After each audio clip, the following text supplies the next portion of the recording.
Evening, good morning, wherever you are in the world.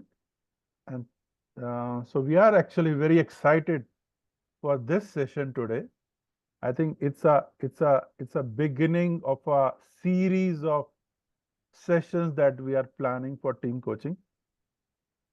This session is being also one of the first to be run as a panel discussion by the coaching journey community. Um, and I'll say it is a in-house session. So there are many firsts in that. And just to let you all know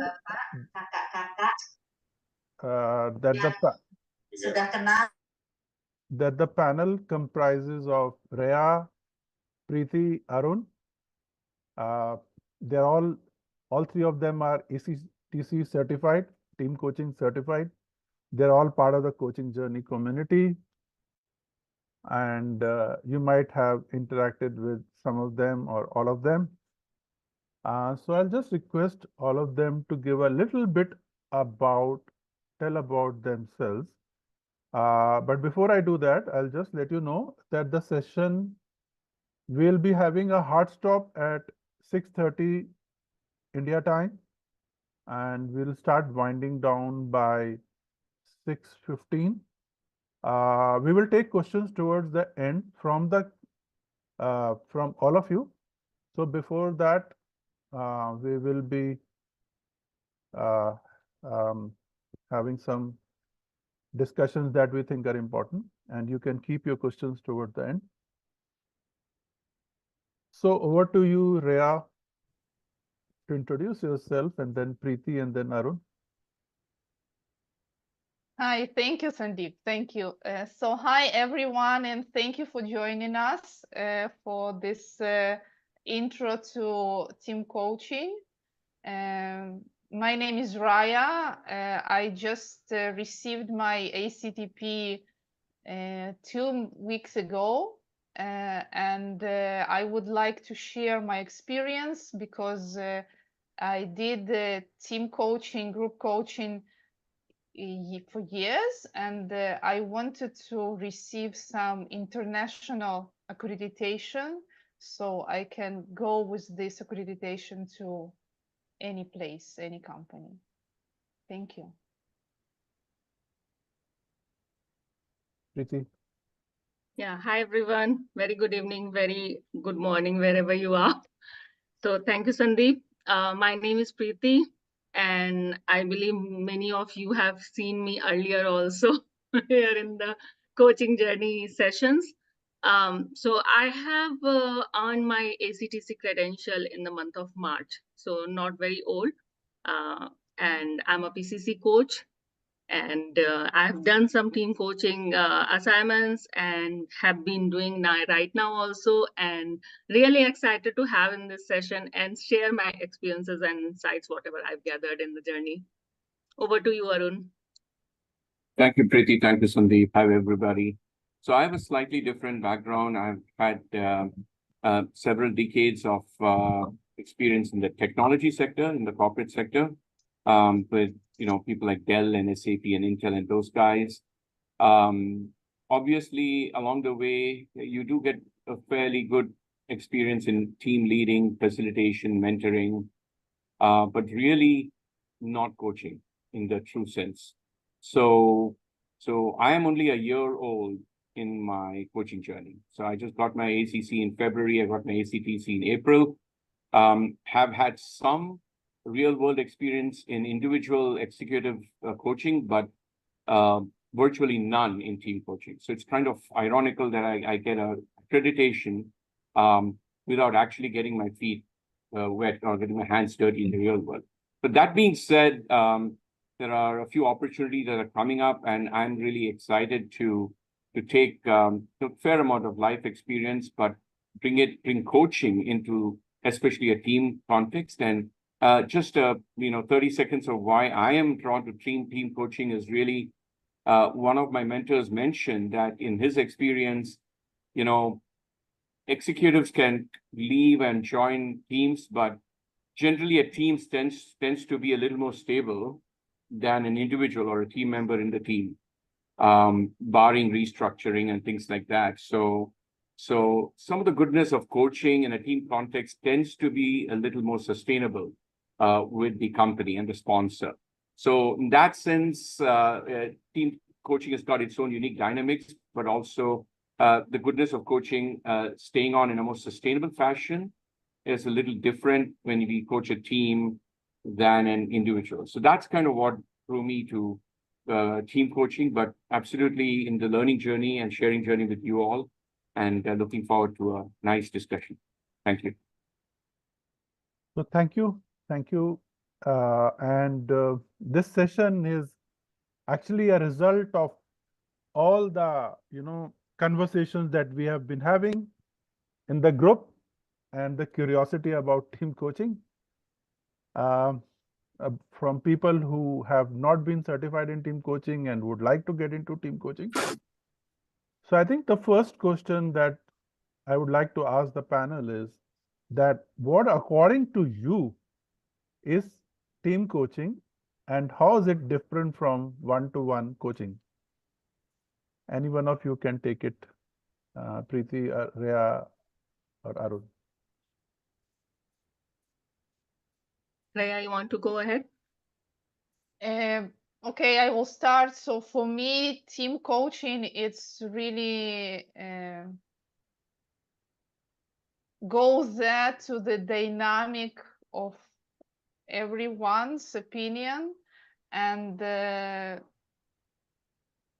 like if you imagine the one-on-one coaching, so you have this silence moment, you have this aha moments, and the team coaching is to create these moments for the team, because everyone comes with their own experience and expectations.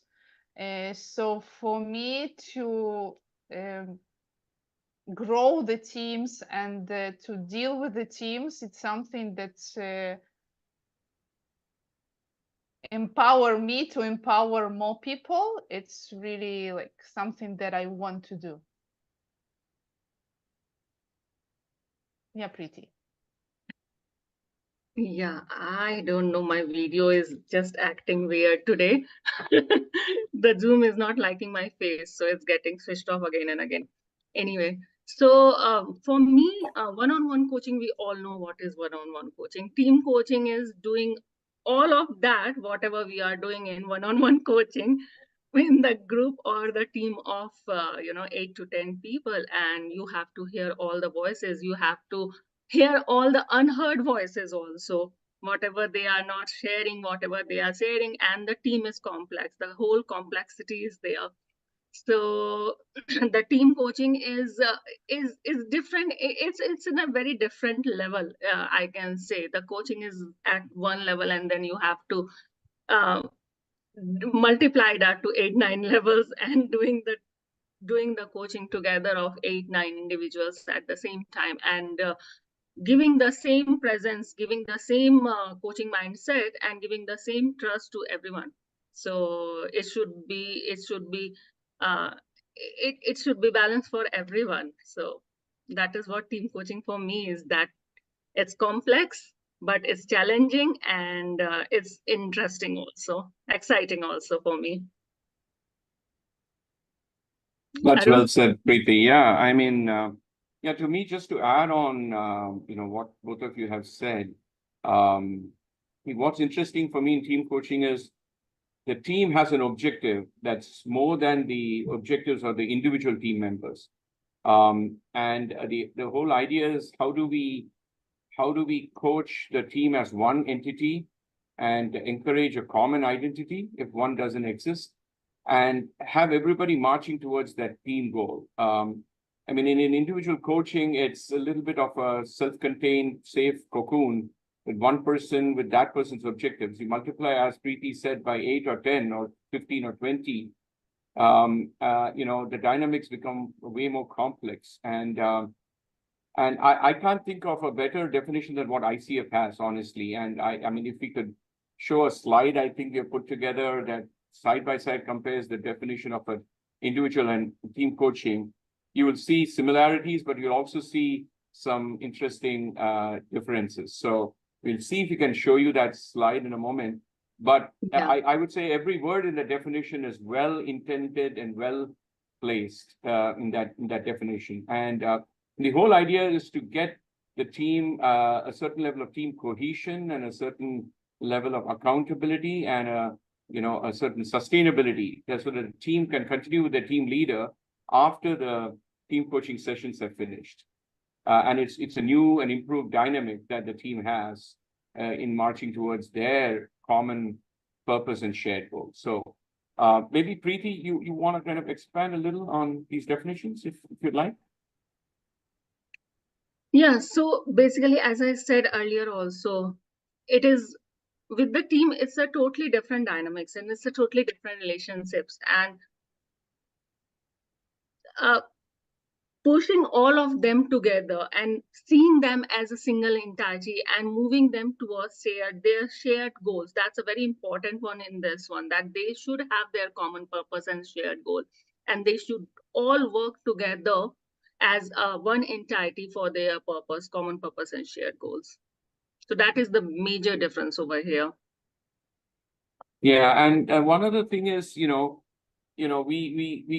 we keep saying we are coaching a team, but if you think about it, there's really no such thing as a team. It consists of individuals. And so while we encourage a common identity, each individual there has a part in playing their role in building a common identity. So being sensitive to the said and the unsaid, as somebody mentioned, the alliances, the subcurrents of politics, or that kind of coalition making that happens within a team.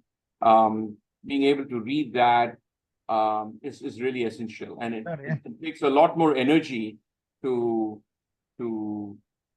observe the team dynamics and work through it. And that's why you would notice in this definition there are words like dynamics, relationships, and things like that, which you would see in a team coaching, which is implied in individual coaching, but it builds on individual coaching times 5 or 10 or 15 in terms of complexity. Yeah, and I want to add also that the team, it's all the participants of the team and also the manager. So it's a one unit that sometimes for us, it's a little bit challengeable to deal with this politics and games and what was built, structured, and now we want to create one unit with all these people. Yeah. Yeah, I think, Raya, that you brought a very important point about the challenges, which are very different from a team coaching and a individual coaching. And would you all like to talk a little bit about that? I mean, it's a very important point, which makes the two very different. Are you asking about the challenges in team coaching? Yeah, the challenges in team coaching, yes, versus an individual coaching. When you are working as a team coach, it's very different from an individual coaching. Yes, because there are more people who are playing this game, so you need to have create the instructions or some rules that consider all the participants, and then also illuminate each one's opinion, and yeah, be there for breakthroughs and breakdowns also. Yeah. What do you think, Preeti? Oh, Arun. This is the most interesting point. Yeah. Yeah. The first and foremost challenge which I have faced for the team coaching, and maybe with experience I'll learn more about it. But first thing is to set the goal. to set the common goal. That is the first and foremost challenge. And it takes really a long time to come up with the common purpose and come up with the shared goals where they all are aligned with the shared goals along with their superiors. And also the one more challenge is to bring their emotions to it. Why they want to achieve this goal. So bring that emotional aspect also is very important. So that is a challenge also, and that is also an opportunity to bring the team together. Yeah, and I would say, very often, many team members might be afraid of speaking up because of fear of retribution. So the challenge is upon the team coach to establish such a level of transparency and trust by being so vulnerable that everybody feels uh, that they can open up and share their thoughts in a safe collective space, which they wouldn't do in their day-to-day life outside the team coaching session. So I mean, what shows up for me is that the level of ethics is stretched to the next level in terms of transparency, trust, being vulnerable, and having each member open up and share something positive about them that everybody else will praise, and they would see a new dynamic amongst their peers and even their manager in a positive way that they don't see in the day-to-day working, and that lifts the level of trust and gets everybody to open up because it's a collective engagement. Everybody ideally should be speaking up. And no, even though there are introverts and extroverts and all types of personality styles, it's highly encouraged that everybody gets their opportunity to voice their thoughts about how to go towards that goal or whatever it is that they have set. And in that sense, I also see that ICF has accepted or acknowledged that a mix of team development modalities is needed in team coaching. Whereas in individual coaching, they would tend to be a little more pure about coaching. You would see that actually at some point we will also show a slide on the different modalities for team development and how team coaching is just one of them. And the fact that ICF acknowledges that there are skillful methods of blending, team facilitation and team coaching and team mentoring, depending on the need of the team, as agreed and contracted with the manager and the sponsor, to keep the momentum going forward for the team.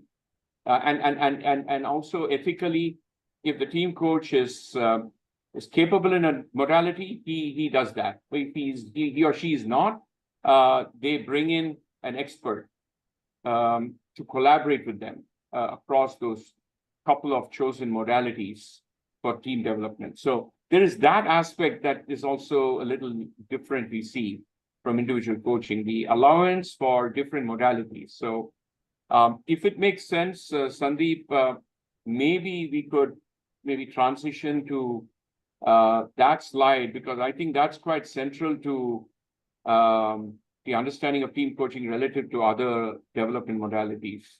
Does that make sense? Yeah.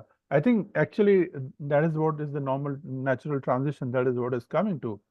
No, I think that is the first question that is going to come. And in fact, someone in the audience also asked, I said, yeah, it's important to also understand, for those who want to get into team coaching, who are curious about team coaching, how is it different from the other team modalities? Yeah.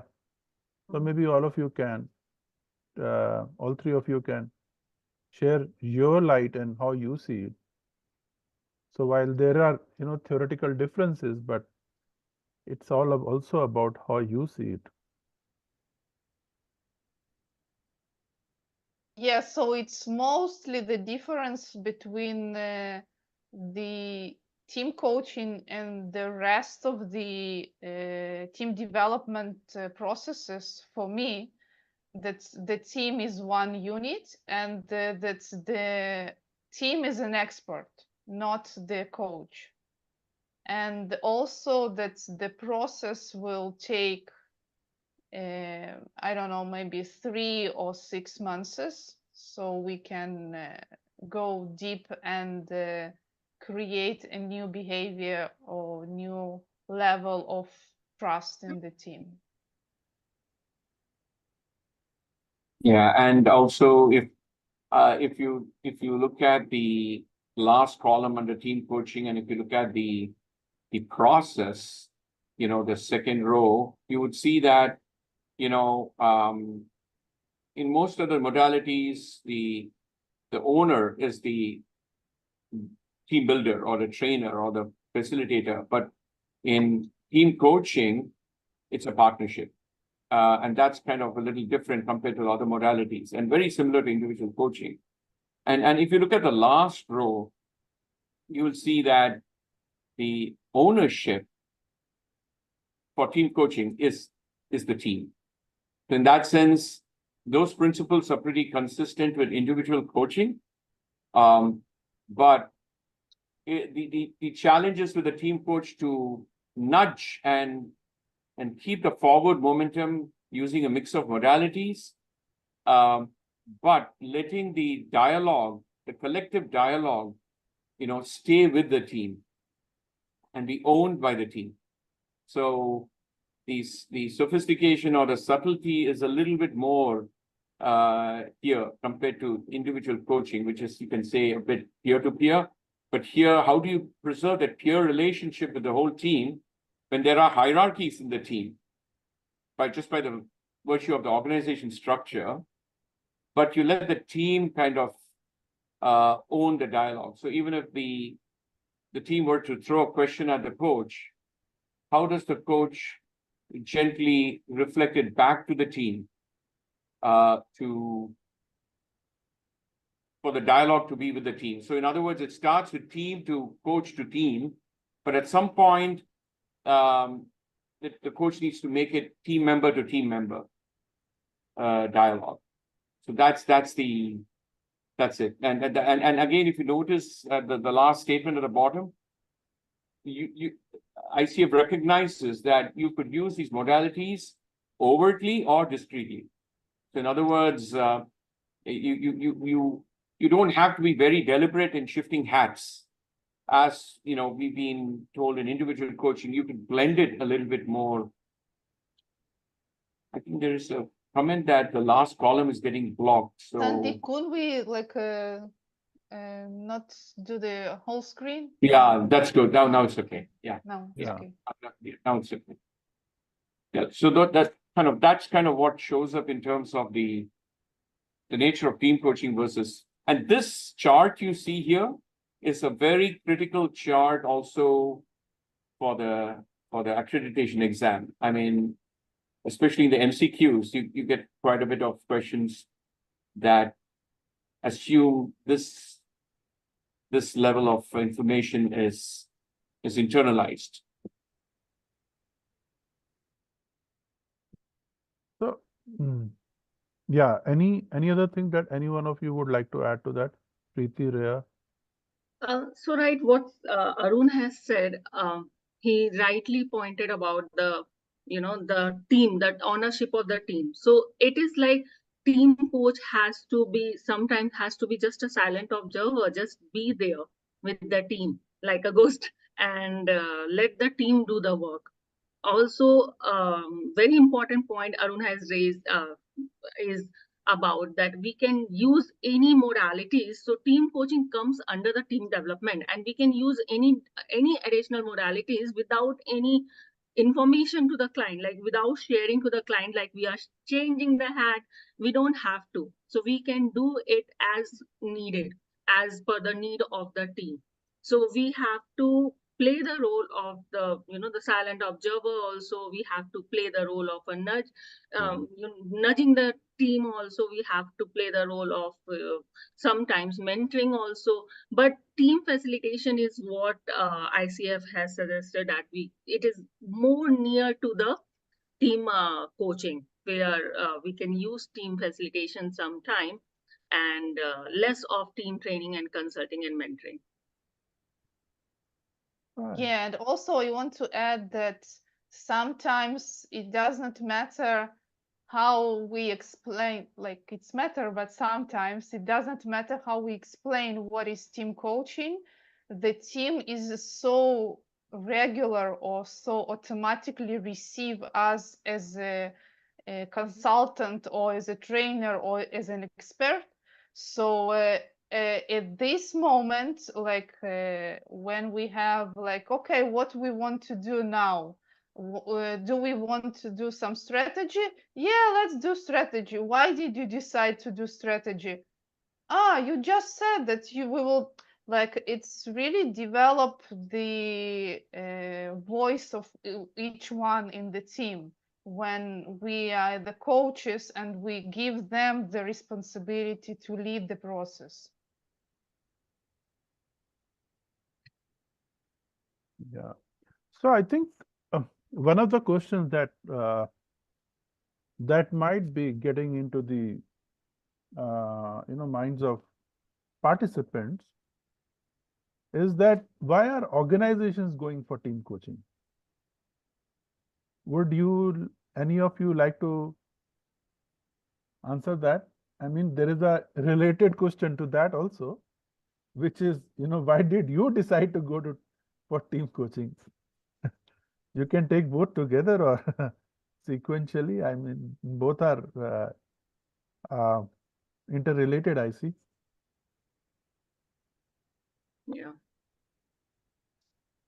Do you want to start, Preeti? Yeah.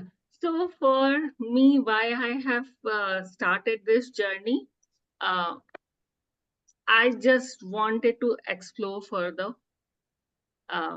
It was like I was doing one-on-one coaching, and team was something, and doing the group and I was doing group coaching earlier also, and it was so fascinating for me that I wanted to understand how the team coaching will come forward and how it will be. So that's how I started my journey, and it's really fascinating. And as I said in the beginning, also it's challenging and interesting both. And why the companies are moving towards team coaching? It is not moving towards team coaching. It is like a separate thing. It is not one-on-one coaching will stay there, but the team coaching, definitely the teams has to stay together. Team has to, in the corporate, everyone has to work in a team. So they should be aligned with the goals. So that helps the corporate. I believe that helps the organization, and that's why they are. And I believe also there are some financial aspect also that they are doing team coaching, the team coaching of 8 to 10 individuals at the same time. So maybe that may be the one of the objective of the corporate. What do you think, Raya? What I think, I did the team coaching accreditation to just to accreditate my knowledge and to be like internationally received or whatever in any company. But I don't see that a lot of companies are looking for team coaching because it's a long process, and some companies are looking for cheaper and faster. But we will, or our team, or everyone who will join this accreditation, we will develop this, and because this area is very powerful and it's not like a plaster, it's a long-term effect from the team coaching. I totally agree with that. In fact, my years in corporate, in the teams around, leading, facilitation, mentoring, anything but true coaching. As was always about, the mantra was the team above the individual, and how collaboration is is the name of the game more now than ever before, and it's collaboration over competition. And therefore, when I came to coaching and I was fortunate to get through systemic coaching, they were talking about team of teams and systems of systems, and how naturally the goodness of individual coaching will and it should spread to the teams and the broader system for lasting impact. So that's kind of what drew me, because of my background with teams, and having seen the incredible goodness of coaching at individual level. To me, it was a no-brainer to see team coaching being, the tip of the spear. But from a corporate perspective, I believe that, I think to a point I said at the beginning, teams tend to be a little more stable than individual team members. So if a team is coached to a new level of alignment and cohesion, and a new dynamic towards their shared goal, generally they tend to be more high performing. They become the role models for other teams to look forward to. And if team coaching could be one of the modalities, if not a primary modality to get to that, then you can argue that there is a lot of goodness for the company and good ROI as well. And that's good for coaching, the coaching industry. So I feel that as a trend, this is a rising sub-trend. Like Preeti said, it doesn't take away from individual coaching at all, but it's probably scaling it times whatever is the team size, so that the team is performing as one. And as a related, adjunct, right? If there are certain team members who may not be pulling in the same direction with the same alignment and harmony, there are opportunities to coach them at an individual level to become better team members. So there is a connection between effective team coaching and effective individual coaching as well. And it's just better for the whole system if we could move towards a systemic kind of a coaching approach at the individual and at the team level. So that's kind of what's drawn me to it.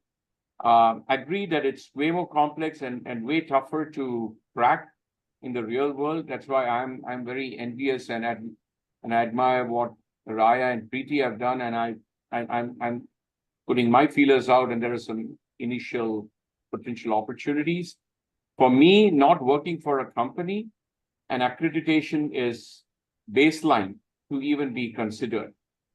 There is this past experience that one has in an industry, and I can tell you that whether we agree or not, even in a few individual executives that I'm coaching at an individual level, the reason they came was it was a mentorship program, and they picked me up because I was in the same industry as them. And then I brought in coaching as the modality, and then bring in mentorship. And that seems to be working at the individual level. I'm hoping that companies likewise would warm up to the idea of team coaching and start realizing more benefits. It's something that I think we all should seriously consider, building a practice out of.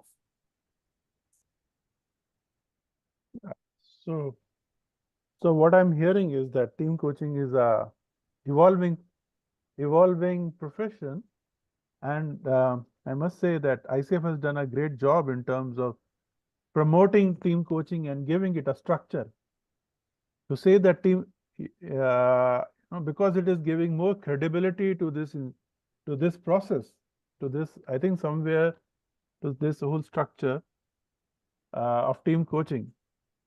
So there's a related question I thought, I'll ask, I'll put it before the panel for a discussion, and the question is that how's the role of a team facilitator different from that of a team coach, while I think you shared, but it'll be great that if you could throw some light on that.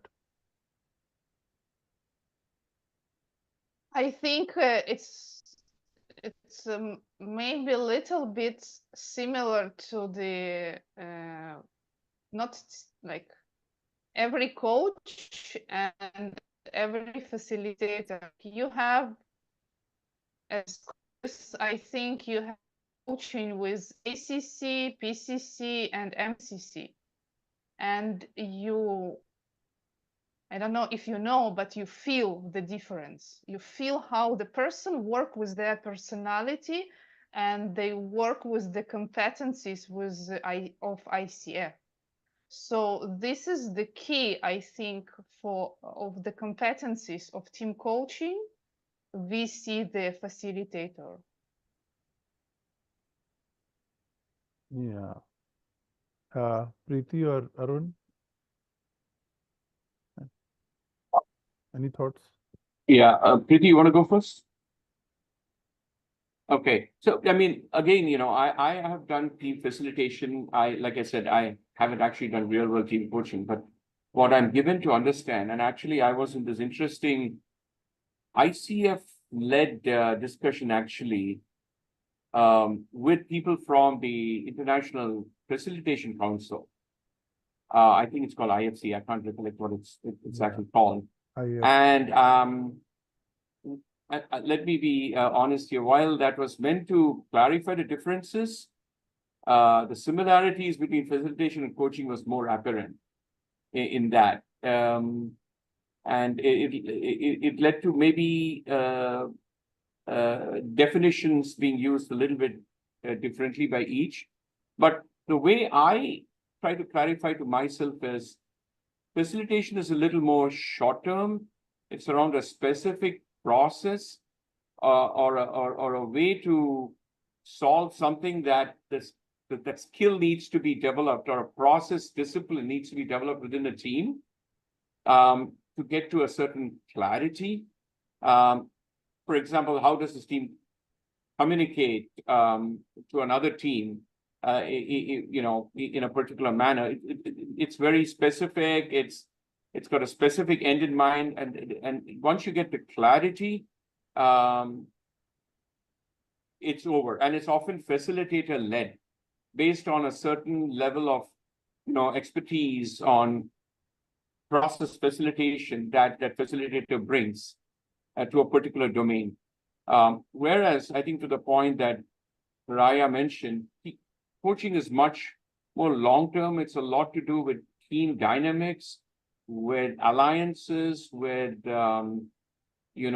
chemistry, interpersonal chemistry, stuff that's spoken on the surface and below the waterline, below the iceberg, in terms of dynamics that are preventing the team from getting to where they want. And while process clarity is what is being sought after in facilitation, achieving the goals, the shared goals, in a sustainable manner is the objective of team coaching. And that could take longer, because while on surface things may be looking good, there are a lot of choppy currents under the surface, which are actually creating, lots of dynamics that are preventing the team from moving to where they want to go.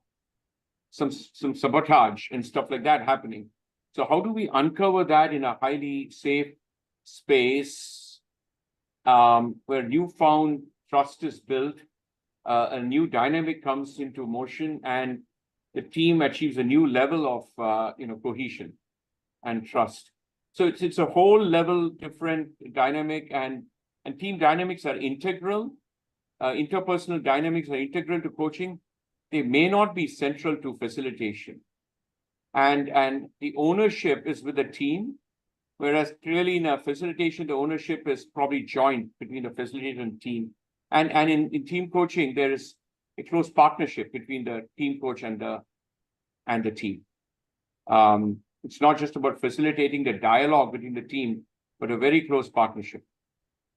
So hopefully the depth and the qualitative difference of what is being tried to be achieved by team coaching is a whole level different from facilitation. And that's kind of what drew me to it as something that's more lasting in terms of its impact.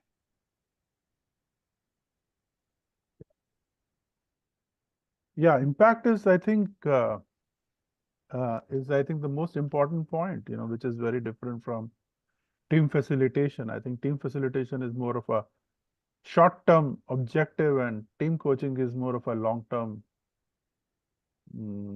work. Preeti, do you want to say anything on that? No, Sandeep. Actually, Arun has rightly said and rightly put everything that it is a sort of team facilitation is a short-term project, and it is like, and I see team facilitation as something which can be included in the team coaching process. So it is like if team is stuck somewhere, or if as a coach we see something a need of a team facilitation, we can include that part into the team coaching process because it's a short term, and it is the ownership is, as in the team coaching, ownership is with the team, but in this the ownership mostly with the facilitator, and there is a clear cut objective that facilitator want to achieve.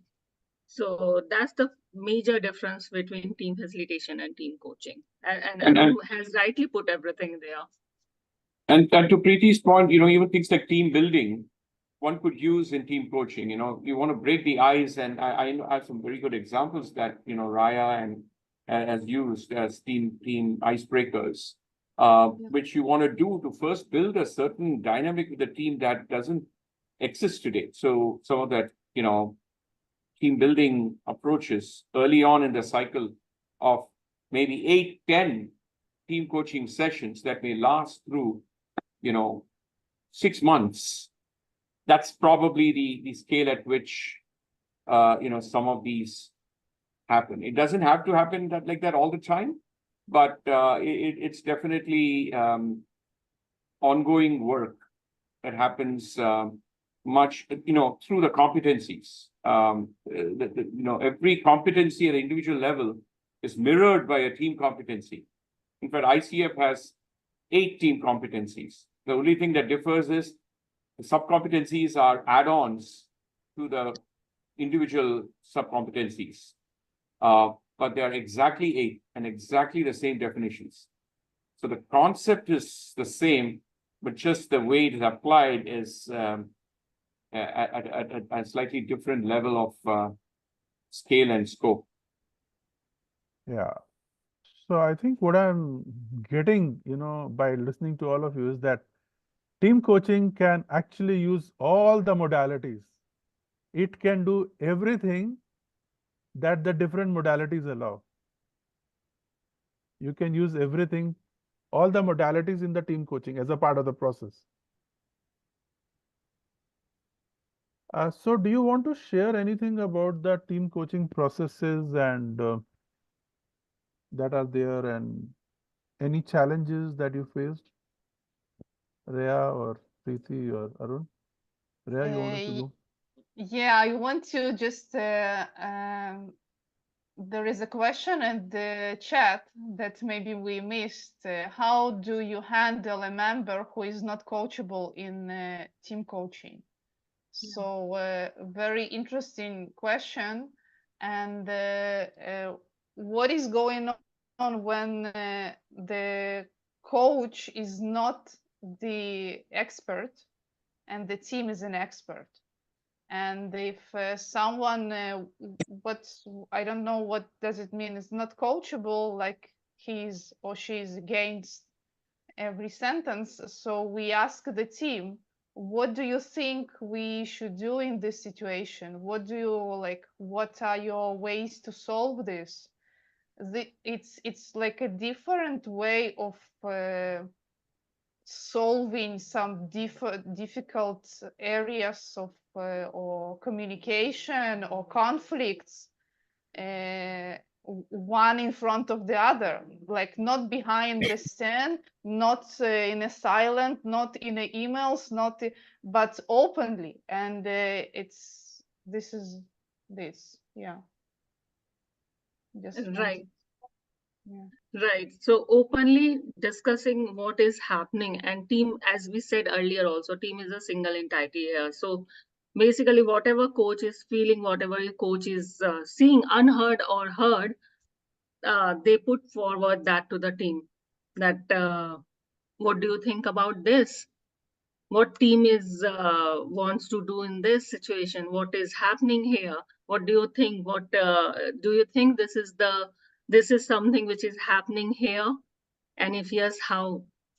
So everything should go towards the team. It is not, as Raya was saying, it is not a single, you can't go outside and say, hey, come on, come outside and we will talk, we will have a little chit chat. We can't. So everything should come and in as open as to the team, in front of the team. Yeah, and if it's contracted that the team manager is part of the team being coached, which is quite often a healthy way to go about it, then it also applies to the manager. If the manager is not, fully engaged with the team coaching process, or from a hierarchical perspective, he or she is distancing himself from the conversations, or looking at his phone, or stepping out and coming back later. The suggested process recommends that you call out the dynamic as a observation, as a gentle observation. Obviously, that's contracted, and you ask the team, what does the team think about this dynamic, and by doing so, behaviors that were politically incorrect to comment on become available to be examined by the team in a transparent manner, and hopefully with enough team building and trust building in the early stages of the process, it would become apparent to the manager or whoever is scuttling the process, the impact of their actions and behaviors, and that hopefully will move the team forward in the intended direction. So it's very powerful.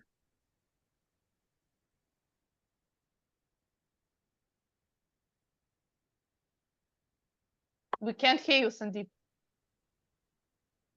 Yeah. So I think before we move to the other question, I think there were one or two points that we can share. It's almost 5:50. So would you like to share a little bit about credentialing requirements, how they are different? Yeah, I can share very quickly my experience. So, I got a certification from a training agency on team coaching, and then if I recollect, there are 5 case studies to be submitted. 3 from the past and 2 most recently. I can't remember the time. Is it the last 12 months or whatever? But all of that is in the ICF website. So you submit those case studies, they are accepted, and then you go through a similar process for the examination. It's a mix of MCQ and situational judgment. It's a slightly shorter duration. The MCQs require some amount of internalization of that table we showed and some of the competencies.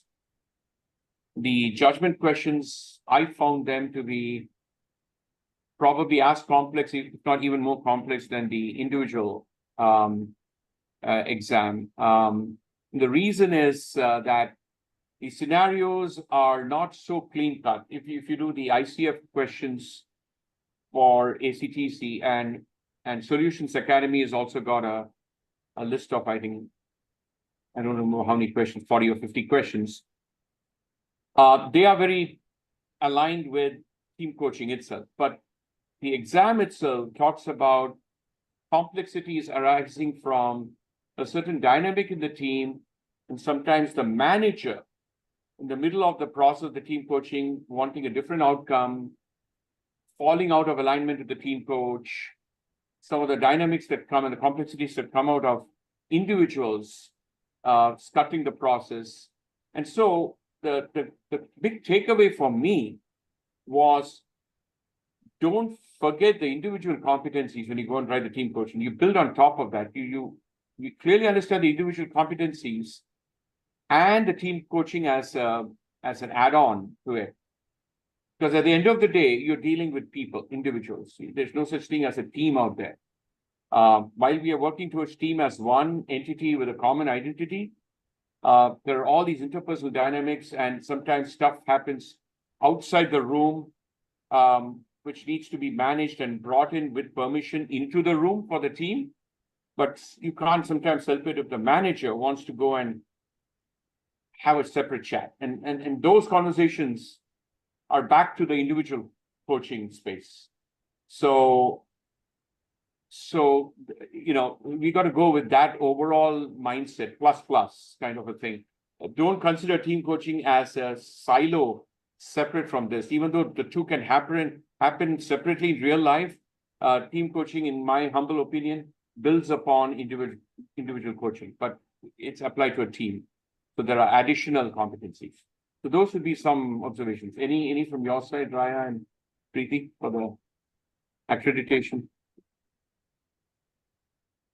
Yeah, I want to add that someone who, like you, did the ACC and ACTP in a difference of 3 months or 2 months, and I think me the same. So for me, I did a PCC and ACTP, and for me, the ACTP was a little bit easier for me because of the number of questions and the shorter questions. So you have 4 parts and 2 parts with really short questions. So it make me time to breathe and to prepare to the next part of long questions of situations and dilemmas. And the questions with dilemmas, as you said, Arun, it was pretty like challenging, and some situations that I even can't imagine or did not know about this. But it also like prepare you at the exam to be prepared in your real life to these situations, maybe. Yeah, absolutely. And I remember there were 4 sections, like you said. There were MCQs and 17 judgment questions, then a break, then another set of MCQs and 18 situation judgment questions in the 4th section. So the number of situation judgments are 35 compared to 81 in the individual, but some of them leave you scratching your head. But there's enough time and it's not as taxing.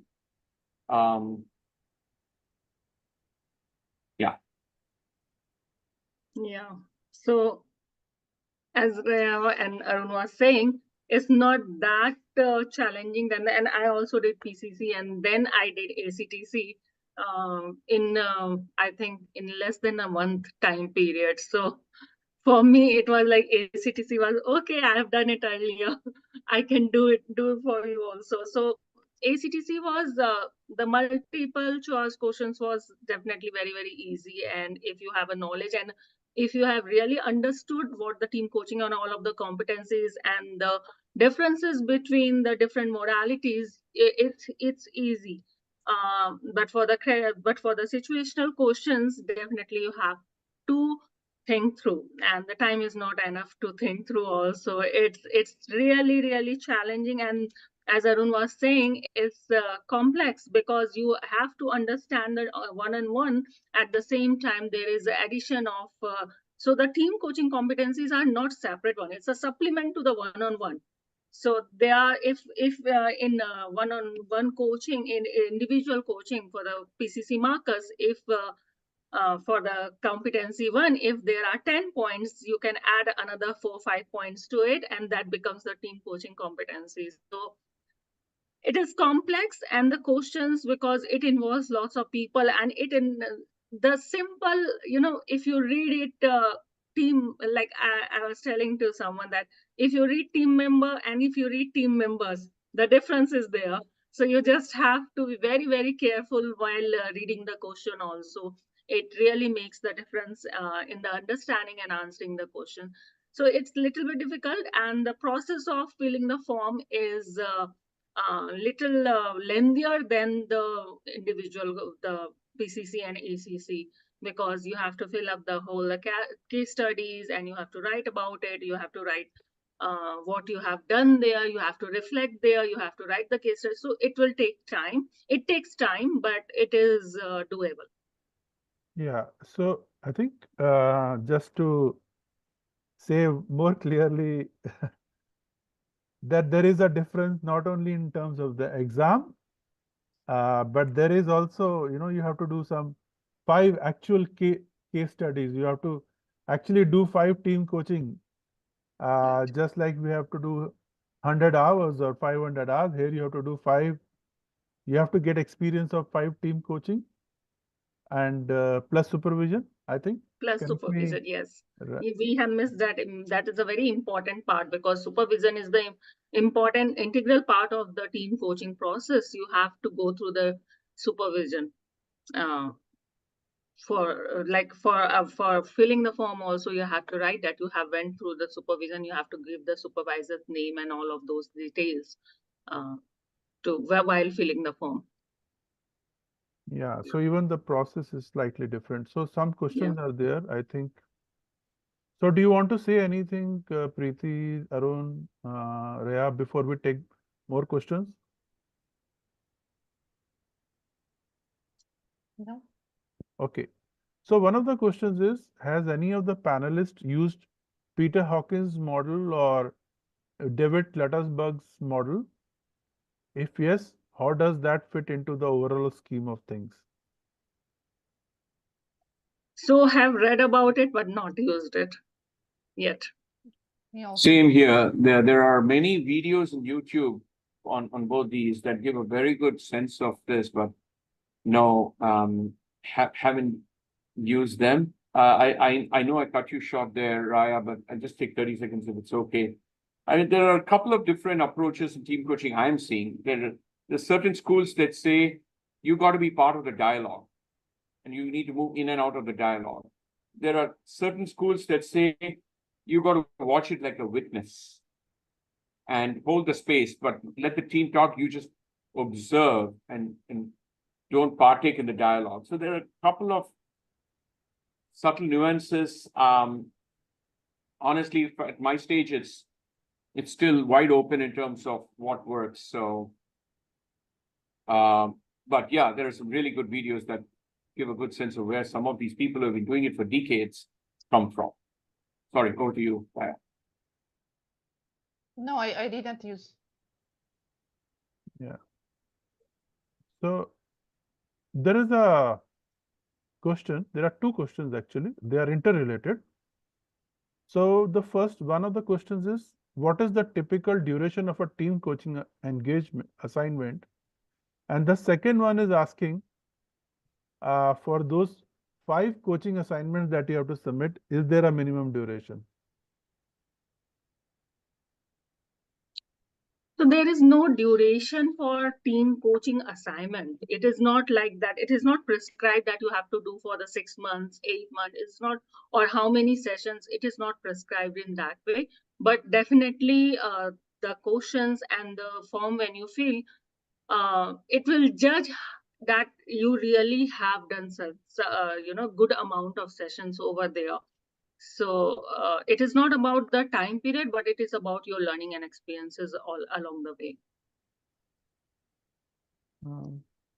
Yeah, and also I want to add that 5 team coaching assignments, it can be pure team coaching, or it can be any other type of team development. So You just need to have this feedback of your customer or someone who invited you, and yeah. And in my case, I did notice as I was reflecting back into my working career that in many instances, without knowing it, I had blended facilitation and coaching. So I reflected on 3 of those experiences, and some of them were over a year, some were 3, 4 months, but clearly called out what modality was where, and I think they appreciate that. In terms of the most recent 2, when I wasn't working for any company, I was on my own. In the training provider, they had created wisdom groups. So peer coaches getting together, bringing some real world situation and becoming a team and playing roles, role playing. And insights and learnings from those role plays could also be submitted as case studies. So that's kind of how I was able to submit. So there is a question whether group process facilitation can be considered. So group process, so when you fill up the form, you have to actually identify how much you have done the team coaching, how much you have done the percentage wise, how much it was a group coaching or facilitation or whatever it was, you have to call it out.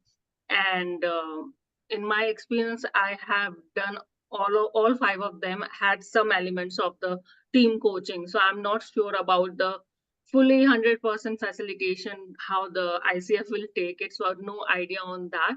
There was one more question, Sandeep, which we have missed earlier, was like there was one more how what team coach will do differently than the facilitator. Yeah. I think we answered this. Yeah, we answered that. We answered that one. Okay. All right. So anything from you, Runa and Raya, about this one? Can it be a group process facility? Because I don't have any idea about it. Yeah, I mean, so I mean, in terms of the case study, I don't know. But what this question does remind me is that ICF in some of their videos does make a point to differentiate group coaching from team coaching. Now, I'm not sure whether that was the question, but maybe a 30-second on that is the way they describe it is, group coaching, everybody's got, are there for a particular reason, maybe to skill up in something or let's say to learn coaching, but their objectives for applying coaching could be different from each other in the group. They would be having individual goals of applying the output of that group coaching in different ways. Some may want to be life coaches, some may want to be transition, career, executive, whatever. Whereas in a team coaching, what we're trying to do is to make the team goal happen, which is above the individual's goals. The individual goals may be sub goals or maybe even different, but we are trying to make the team goal happen. So ICF does make a point to differentiate between group coaching and team coaching, and it's good to call that distinction out. In that sense, my submissions for the case studies, if that's the question, were all around teams and not groups in that sense. But I don't know whether anybody could submit a group facilitation as a case study. I don't know.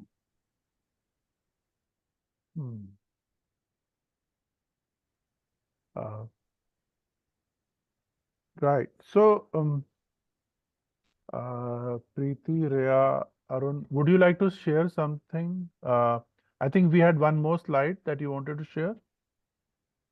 Yeah, I think we had kind of summarizing some takeaways from this, plus a couple of points that I think we didn't cover in detail. So maybe if it's okay, we could look at that 5 takeaways that the panelists put together. Yeah. And we can discuss that. Maybe I'll have a first stab at it, and then we could discuss around that. So maybe if we could bring up that slide.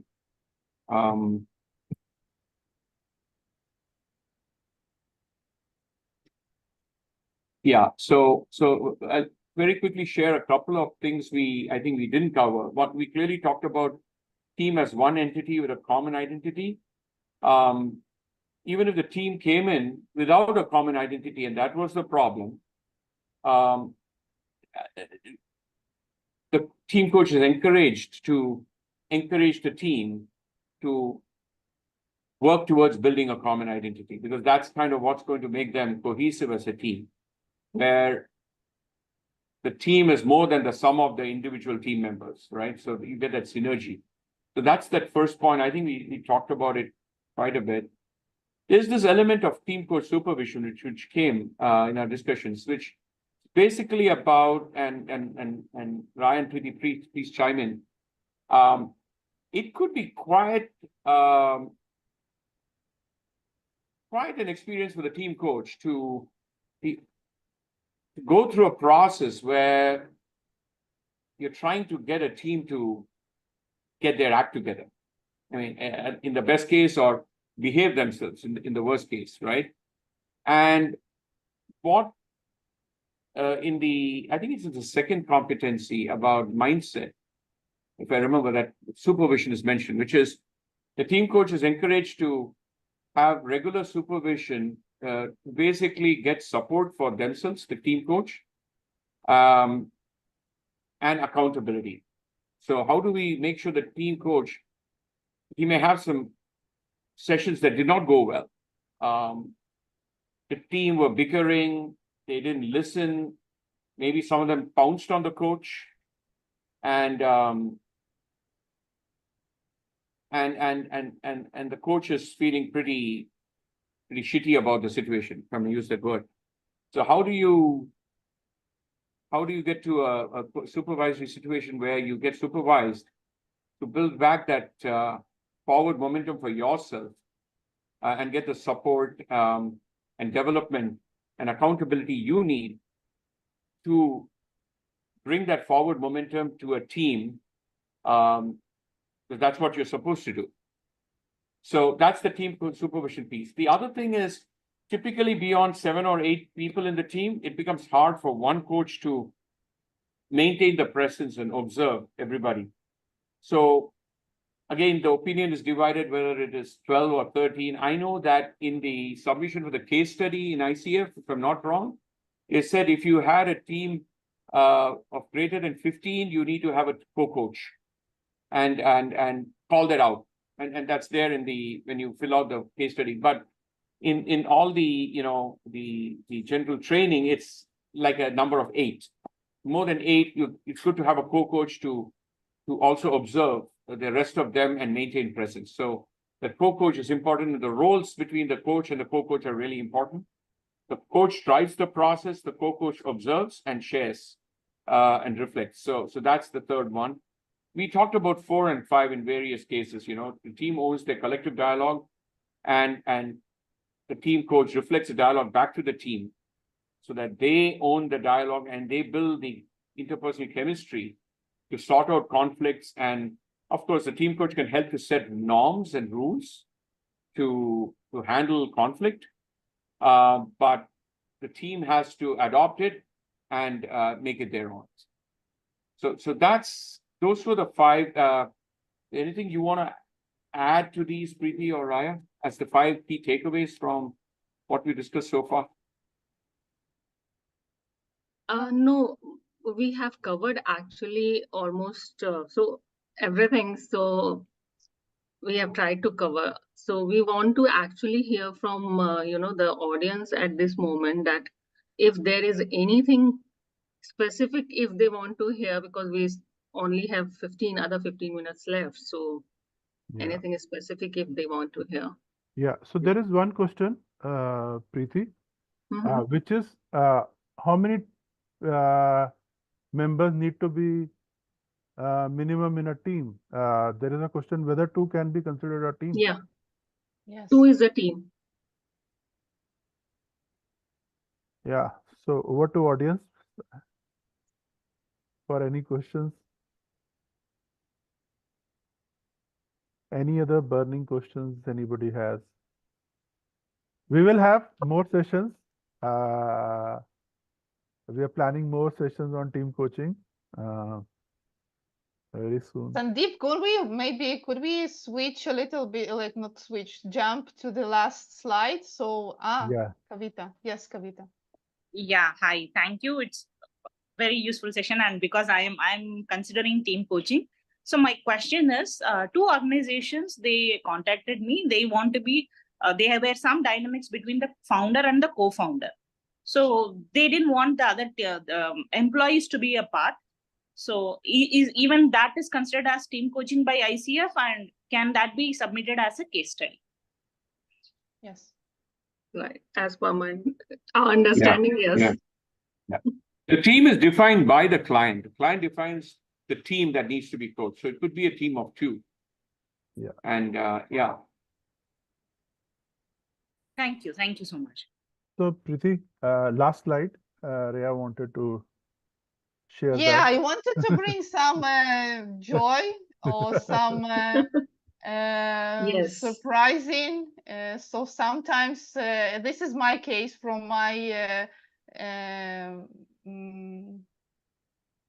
team coaching. So I just wanted to share with you and hear your advices. What do you think should I do? Did I do whatever? And how would you deal with this situation? So during the online team coaching session that you are leading with a co-coach, you feel the need for support and write a message to your co-coach who is currently in the position of observing only.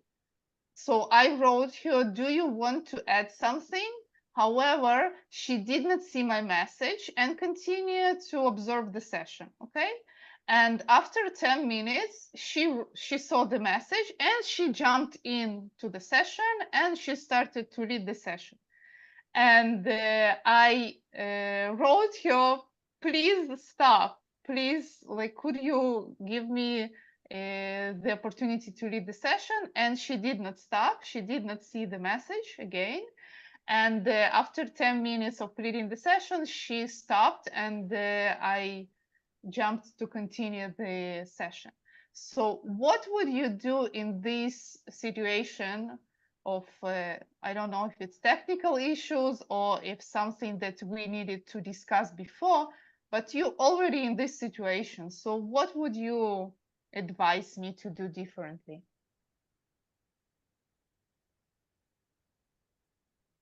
So the question is to the audience. Yes.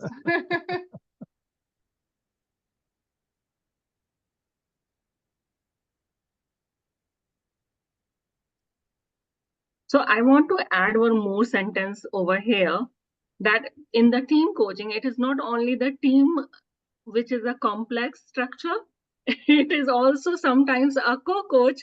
So you have to manage that dynamics also if you are working with a co-coach. So now over to the audience. So maybe you want to start because some people maybe think it will be wrong or right. So maybe you will jump in first. Preeti? Okay. So for me, if I have this kind of scenario, I'd put that again back to the team. What you have noticed over here, and what would you have done in this kind of scenario, and what is happening here? So that will trigger some kind of, the thought process that will trigger some kind of dialogue again back to the team. They will see how the dynamics are playing here between the two team coaches, and not showing that I'm not saying that not be transparent, but be transparent and say that this is the case. As a team member, what would you do? What you are seeing here, what you are gaining from here. So pushing back again to the team. So really transparently to share the situation because they don't see what's we have these messages between us. Yes, because Okay. that will trigger again some kind of thought process inside the team. they may have been facing, then they can relate to it. Thank you. Arun? Yeah, and so I was going to say that in a face-to-face session, it's hard to do that message passing without everybody seeing it. In online, it's possible, but I think the principle is still the same. It is being transparent, and for example, if the co-coach kept on taking over, when you said you want to add something, the co-coach thought that we want to lead, and clearly you didn't want the co-coach to lead. It would be fine, in my opinion, to reset expectations very transparently on what your role is as a coach and what the co-coach is there to help, observe, and share. And share that openly in front of the team so that everybody knows everybody's position transparently. And then the co-coach then recorrects and, does not lead the session. In fact, a variant of this comes in the exam preparation, which is in the physical setup, where the choices are that the coach stops the session, gets into a separate closed door conversation with the co-coach where they battle it out, to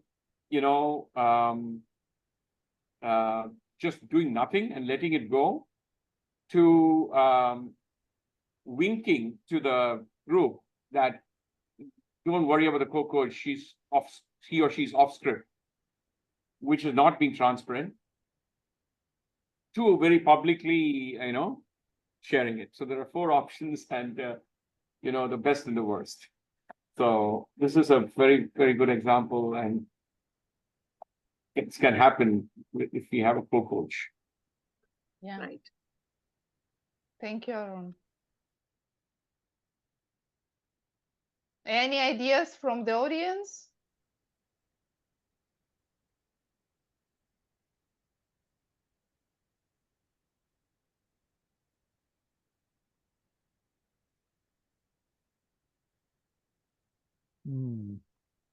So they are in a thinking spree. They are, yes.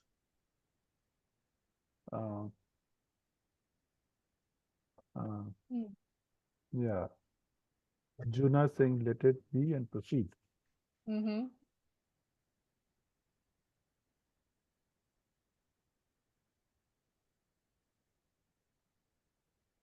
Yes, I think I would do the same, because in front of the team, even though we coaches are not experts, a team sees us as experts. So I feel that I will not say anything to the other coach, let it be. And after some time, after the whole thing is done, I think I'll speak to the co-coach again.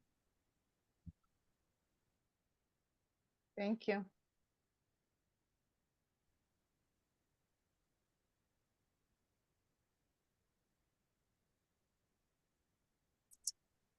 Yeah, there's a difference between real life and what the competencies are, right? Right. Again, there's this version of what is the answer that the exam expects you to have versus the real life.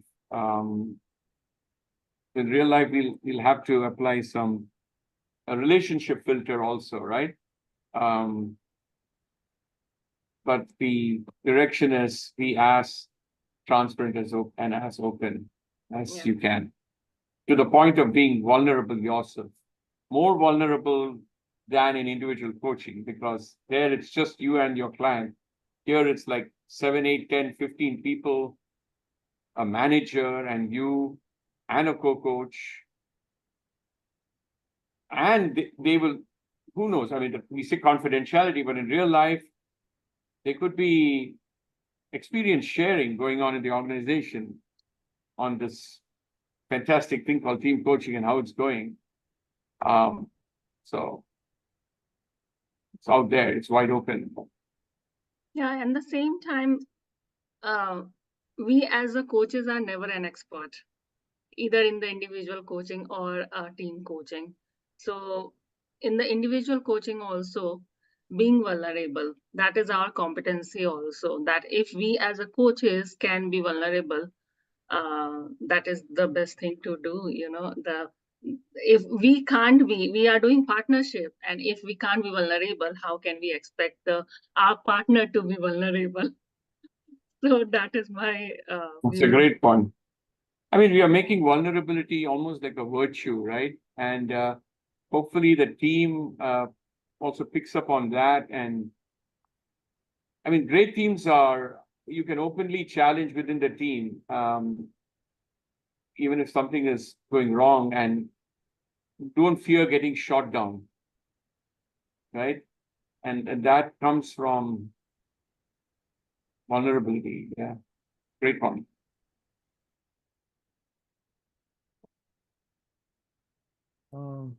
So there is nothing else. Anything else would you like to say before we close? Raya, Arun, Preeti, I think it's almost time to close. For me, I'm still in a work in progress for the individual coaching and the team coaching as well. And I'm learning day by day. And today, what I shared is experience till date. And next time when we meet, maybe I can experience further. I can share more.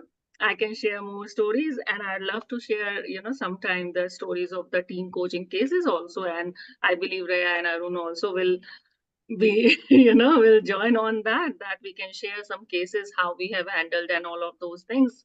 Today we had just a glimpse of at the end with the Raya's case, so maybe we can do more of that talk also sometimes. And it's all about learning, and it's all about nothing is perfect, even in the in any coaching space. If we are doing individual or group or team, nothing is perfect. It just be there. That's it. Just be there. That's my word. Last word. Over to you, Raya or Arun. Yeah, I just wanted to add that I really appreciate that you came and that you gave us the opportunity to share our experience and our knowledge. And we will hope that I will hope that it was helpful and a little bit enjoyable. So yeah, so this is from my side. Thank you. Yeah, I couldn't add anything more to what Preeti and Raya have said. Really appreciate you guys coming, and I hope more of us would take steps in our team coaching journey. I, for one, can't wait to get my hands dirty, but I hope more of us would cross over and also become team coaches. I think there's goodness for the industry and clients and for coaching. Yeah. So thank you. Thank you, everyone. Whatever we could do with the help of in-house resources of coaching journey, we have shared with you our collective learning, and we will have more sessions on team coaching and more panel discussions. Thank you very much. Sandeep, can we take a picture? Thank you. Yeah. Though we have less now. It's 10. Yes, smiling. Everyone Okay. smiling. So I'll be taking a screenshot. So everyone smile on the camera, please. Okay. How to make everyone in a same size? Why is it only me or for everyone? You were Like- asking how to make everyone smile. No. I got it now. So again, one more time. Everyone smile. And we are done. Thank you so much. Thank you. Thank you Thank very you. much. Bye-bye. Thank you. Bye-bye. Bye-bye. Thanks. Thank you.